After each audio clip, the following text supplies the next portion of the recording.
सीमा अपने गांव के पास वाले घने जंगल में लकड़ियां इकट्ठा करने जाती थी।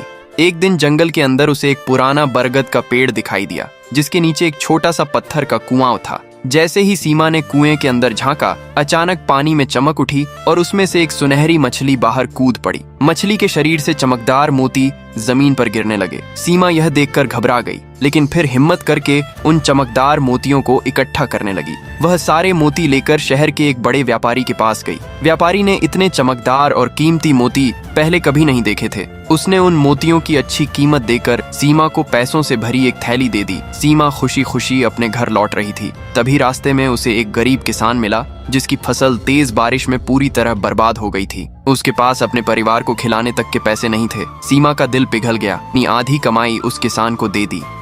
अगले दिन सीमा फिर उसी कुएं के पास गई।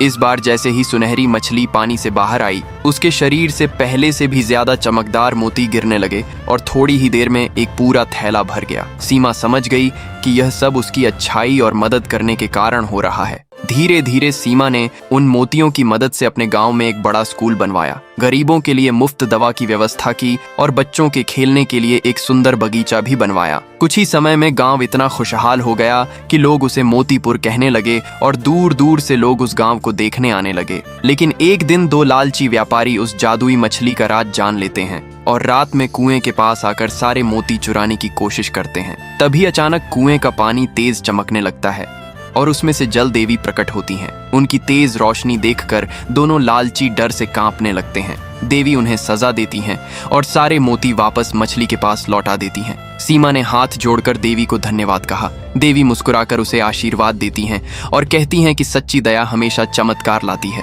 फिर सीमा थोड़ी उदास होकर बोली, काश किसी ने मेरी इस जादुई कहानी वाले वीडियो को लाइक और सब्सक्राइब कर दिया होता।